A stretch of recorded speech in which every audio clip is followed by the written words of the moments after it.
What's going on YouTube and my fellow reefers? Today I got my lid from Kraken Reef.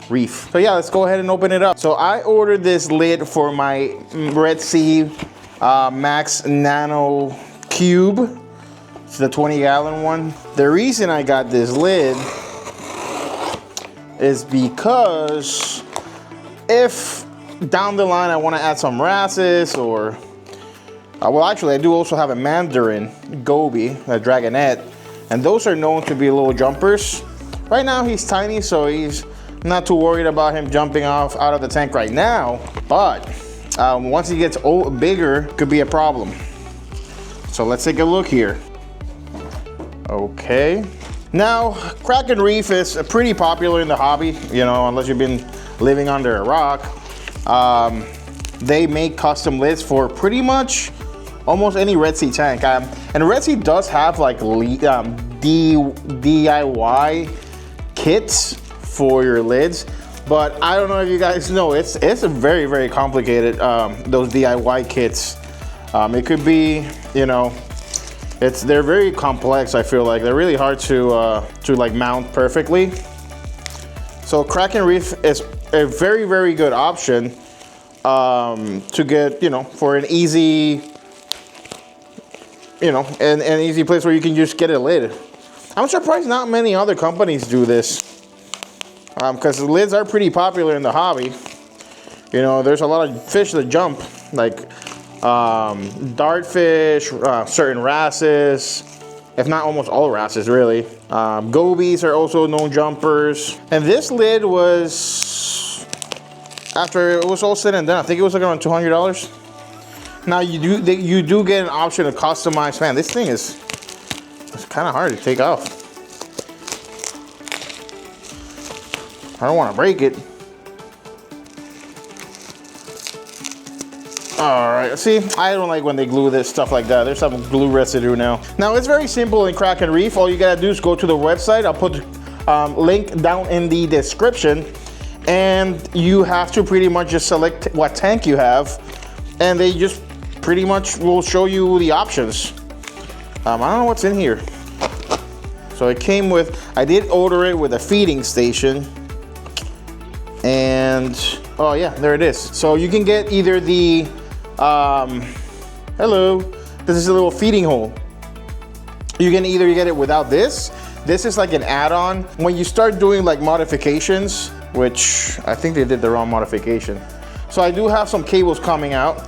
So that's why I had them do this little modification right there. See how these are squared off? That's an upcharge. I think it's like $10, $15 more to get that. The feeding tube, that's a modification. Super nice. It's pretty tight. It's not loose. I like it. Yeah, it feels pretty firm. It's acrylic. I like how it feels. Is it gonna fit? I'm not sure. But I do have, like I said, this little lid that you can put in here, and then whenever you're gonna go feed the tank, you can just take it out. But I got a cup. They also have another upcharge if you want to get this little feeding station in there, like so. Okay, yeah, it fits. It fits very nice. I like this because like it'll keep the food in there, and as the food soaks in the water, it'll drop into the water instead of going straight to your overflow.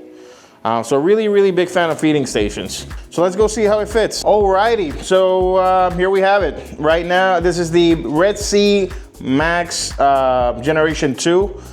Kraken Reef, you do want to make sure you specify you have the Generation 2. For some reason, they have a G1 and a G2 specific lid. There are disclaimers there, so just to make sure that you get the correct lid. And like I said, I had the little modification here, because I do have a wave maker and the thermometer for my heater are all tucked in this corner. So,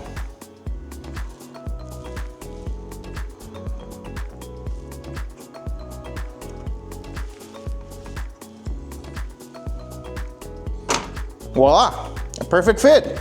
Now, like I said, these are custom lids made specifically for the tank that you choose. So I will be having the auto feeder, the feeding station on, and then I was a little worried that I couldn't make this work, but that works as well. So yeah, it fits perfectly. They make a legit lid. This is actually my first lid that I've bought from them.